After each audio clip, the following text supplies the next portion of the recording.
Isinilang sa dagat ang kanilang mga munting pangarap. Pinagbas! Sa isla ng San Ramon sa Rapu-Rapu, Bicol, sa dagat na kasalalay ang takbo ng buhay. Nagdidikta ng kapalaran, nagdadala ng kabuhayan. Pero gaano man kayaman ang kalikasan, minsan sadyang madamot ang karagatan.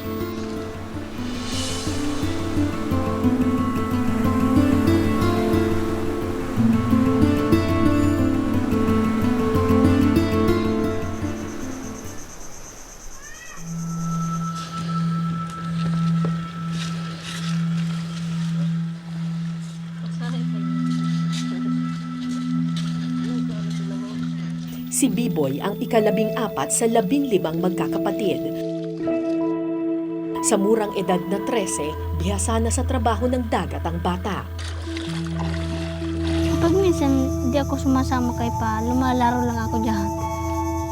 Pag minsan gusto kong sumama kay Pa. Bakit gusto mo sumala sa papa mo? Gusto ko naman kasi matulungan si Pa. Dahil? Kasi nahihirapan na siya pag kunyan. Pag wala siyang kasama, nagagalit na siya. Kasi nahihirapan daw siya. Pag minsan nga di ako pumapasok, mas kahit may pa eskolan eh. Di ako pumapasok, sinasamahan ko si Pa magbuso.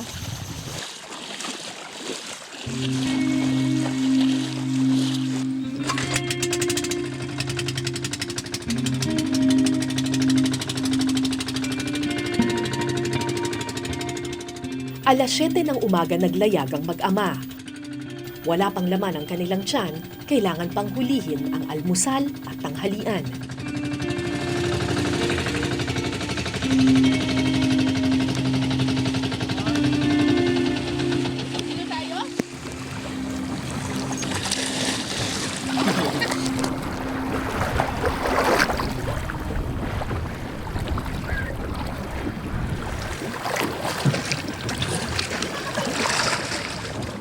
Tulad ng anak, 13 anyos lang din si Tatay Vicente nang matuto siyang magboso-boso o ang paghuli ng isda sa pamamagitan ng pagpapana.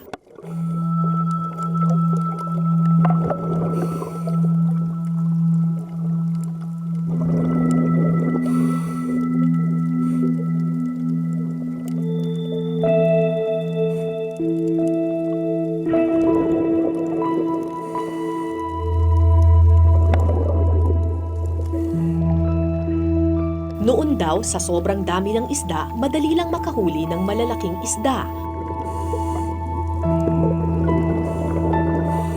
Pero ngayon, ilang oras man sila sa bahura, hindi makahuli ang mag-ama. Naawa ko sa kanya, hindi nakapag-aral baga. Inisip ko na lang, kahit ka kung boy hindi ka na makapag-aral muna dahil kulungan mo man ako. Ito baga kako, irap-irap na tayo. Makanya ako, mamaya wala tayong kain eh.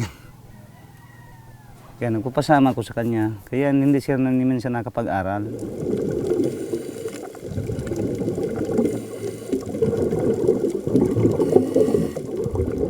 Makalipas ang isang oras, nagdesisyon ng mag-ama na umahon. Pero hindi para umuwi o magpahinga, kundi para manghuli ng isda sa ibang paraan. Pagtatamba ang tawag nila sa estilo ng pangingisda kung saan binubulabog ang tubig sa pamamagitan ng pagpalo sa tubig.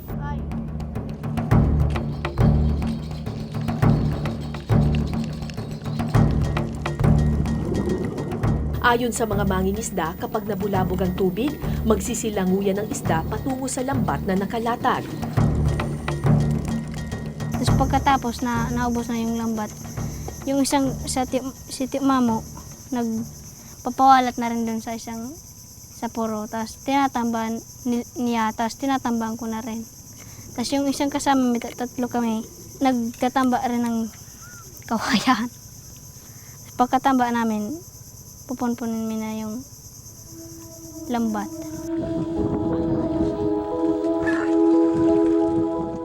Makalipas ang ilang sandali, hinango na ang lambat. Umasa sina Biboy na sana marami silang nahuli.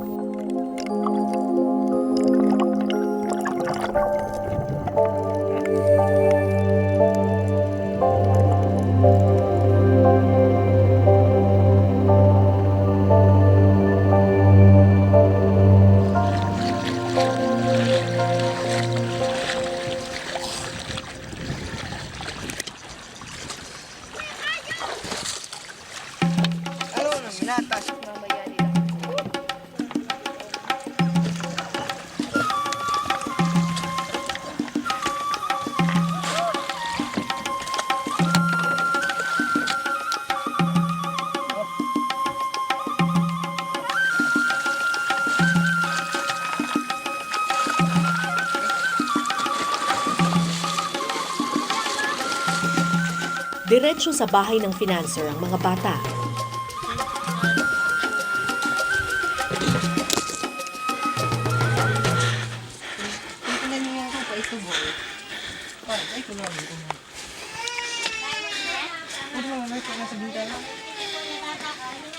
Diyan o.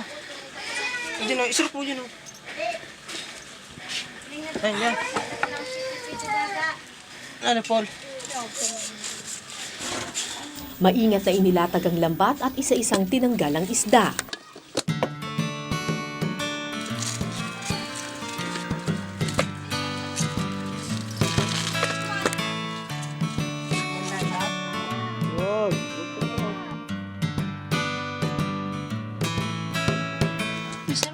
Halos puro maliliit na kitong ang huli ng mga bata.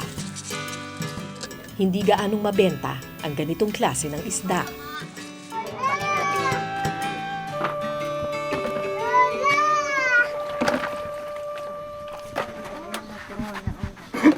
Hindi kasama yung mga itim? Hindi kasama pag anahin, iba ang presyo. Iba ang presyo ng itim? Oo. Magkano yung presyo niyan? Kung bumili ng 30 ang kilo, pwede man. 30 ang kilo. Aning isang ito. Ito ang 30 ang kilo? Ito. Ito. Ito 60. Kung hindi, pang ulam na lang. Mungit pala yan. At nang matapos ang pagkikilo, So, ito, 2 kilong kitong? Kitong di 120. Tapos ito, 21. 21, 120, 141 lahat. Ano yan, boy? Ang ulam niya? Ha? Kitong. Pang ulam mo?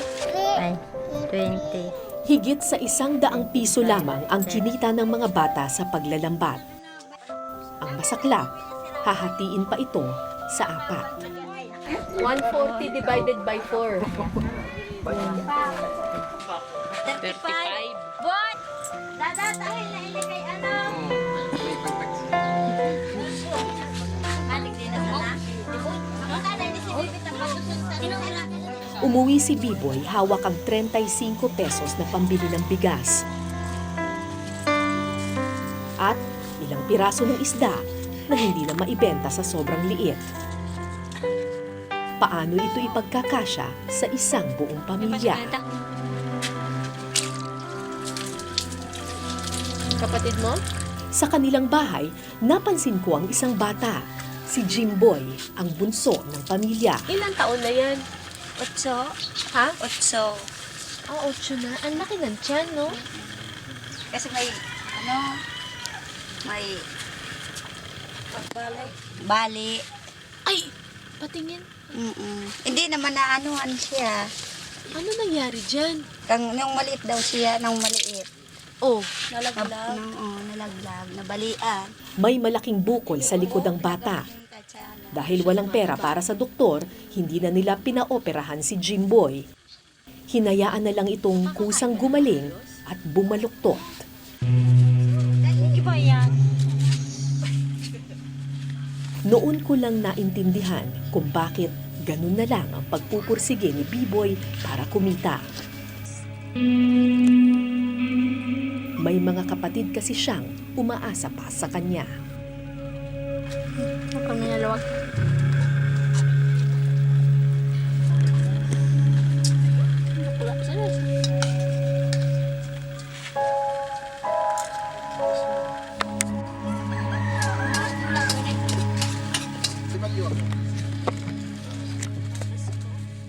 Pagkatapos man ng halian, diretso ulit sa laot ang bata para maghanap naman ng hapunan.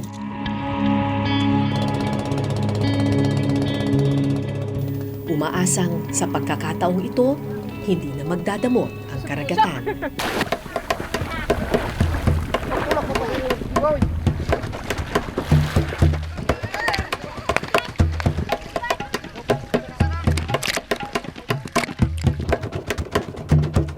Sa unang tingin, tila naglalaro lamang ang mga batang ito. Pero hindi ito laro. Wuswos ang tawag nila dito, isang paraan ng panghuhuli ng pusit kung saan pinapalo ng mga bata ang tubig para mabulabog ang mga lamang dagat. Habang may nakalatag namang pabilog na lambat para hulihin sa loob ang pusit.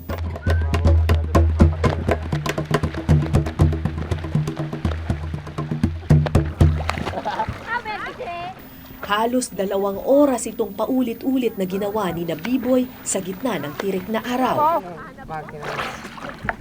Pero sa huli, 1 piraso lang ng pusit ang nakuha ng grupo.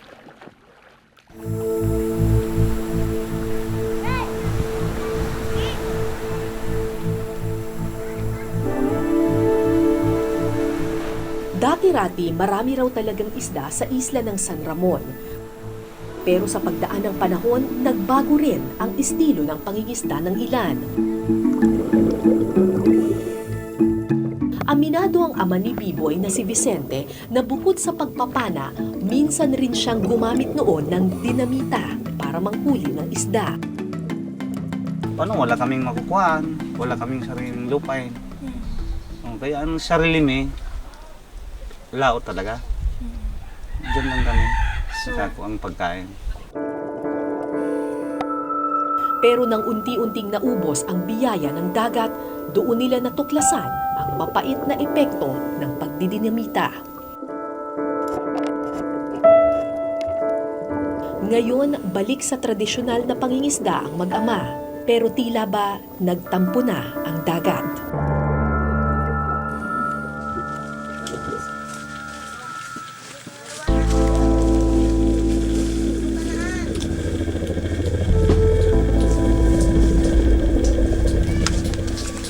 Dahil madalang na ang isda sa paligid ng isla, marami sa mga taga San Ramon na pipilitang pumalaot sa malalayong dagat para lang kumita.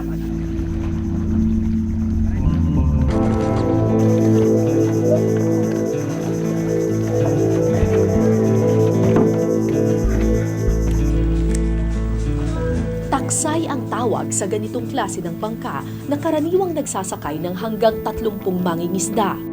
Ang pakay nila, mangisda sa laot malapit sa dagat ng Pasipiko. Magkano ang puhunan ninyo dito? 20-30,000. Ilang banyera ang equivalent ng 20 to 30,000? Mga 10 lang. 10.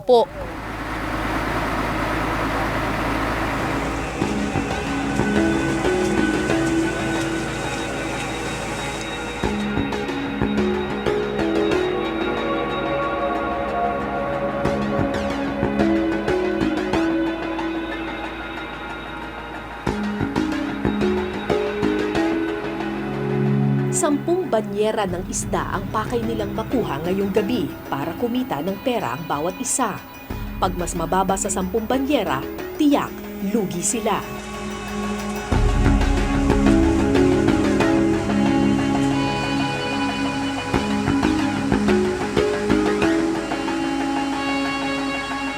Makalipas ang ilang oras na paglalayag, tuluyan ng lumayo sa kalupaan ang aming taksay.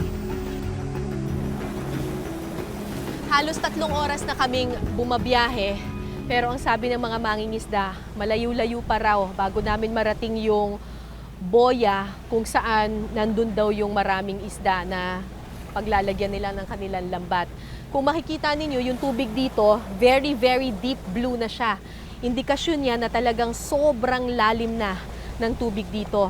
Ang sabi ng mga mangingisda dito, madalang na kasi yung mga isda doon sa malapit sa kanilang isla. Kaya marami sa mga taga San Ramon ang napipilitan na bumiyahe talagang magpakalayo sa laot, minsan hanggang Pacific Ocean para lang kumita ng pera.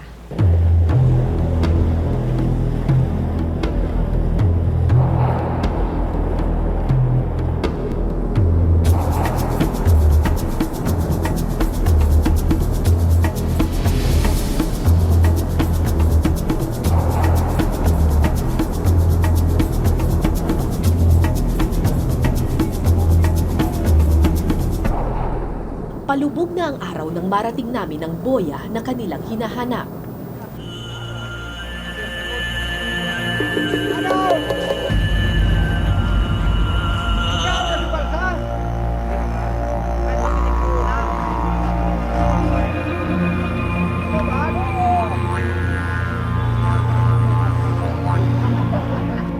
May maliliit ng isda na nagkukumpulan sa mga dahon na nakakabit sa boya.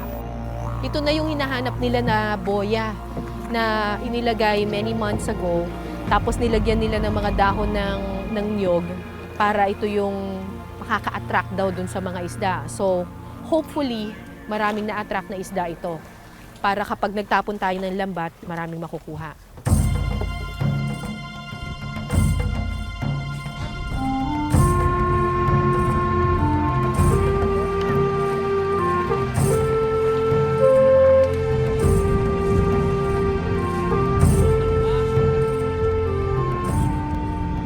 Pagsapit ng dilim, pinailawan ang 2 Petromax lamp.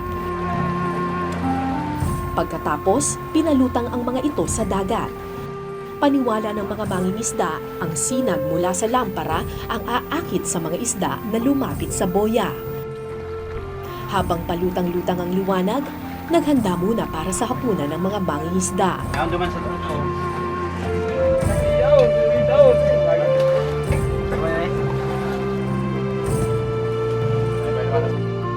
Sa tansya nila, baka abutin ng 3 o 4 na oras bago tuluyang maakit sa liwanag ang mga isda.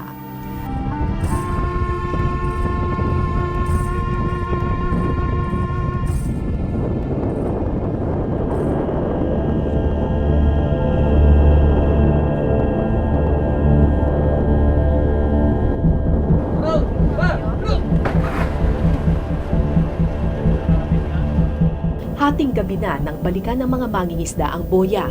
Lumalakas na ang alon nung mga oras na iyon.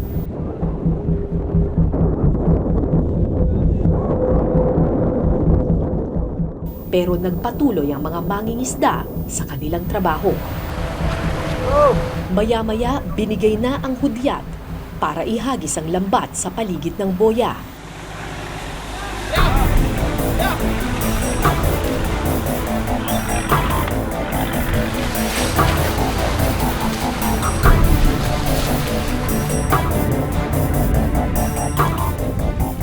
So kasalukuyan na nilang inaarya yung lambat. 250 meters yung haba nitong lambat na ito.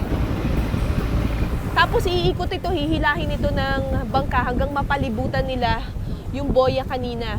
And hopefully makuha nila dun sa loob yung mga isda. Ikaw yung tumalon? Po. Anong ginawa mo doon? Wala. Ko. Nilatag mo lang yung lambat? Oo.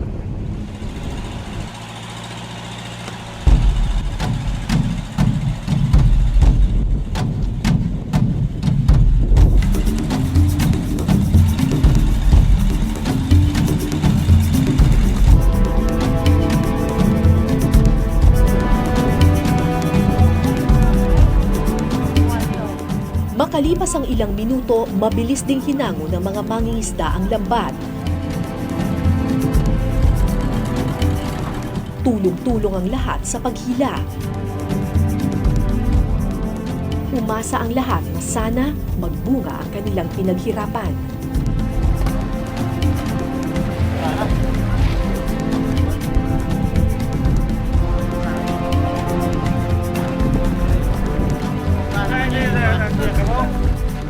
Maya-maya pa,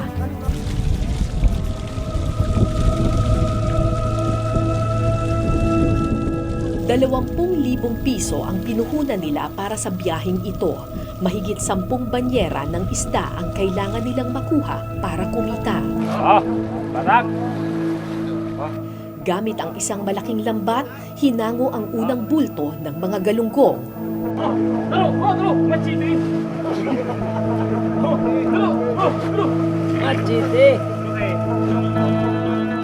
Ito na nga kaya ang hinihintay nilang biyaya ng dagat.